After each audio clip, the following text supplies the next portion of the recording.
Ang Team B naman na nangulelat sa huling showdown, nag-open forum muna para mailabas ang sama ng loob sa isa't isa. Siguro ayun yung nangyayari ngayon na ano natin. Sana next time, yung ibang boses pakinggan, sana ibang suggestions ma-acknowledge. Kayo ba may napansin kasi? Ito, hindi. Wala akong kinuha suggestion sa inyo. I'm not saying na you're not open all the time. I'm saying sometimes. I was saying na let's do the blockings at the same time polishing steps. Pero you did insist na let's just do the polishing. Kung anong pagkakamali ko, pasensya, no?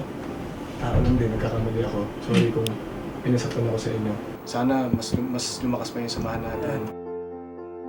Isipin nyo ito yung last na sigaw natin as Team B. Game. Team 1! Team B! Team 1! Team B!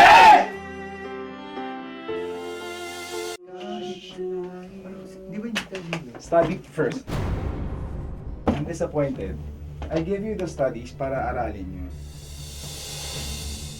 Aralin nyo muna, then I'll come back.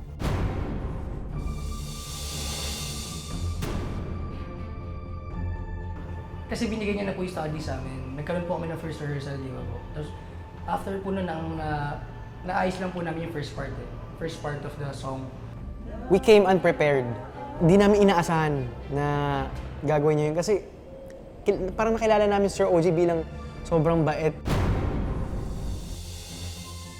Kasi I gave them studies na eh. Monday pa lang binigay ko na sa kanila yun.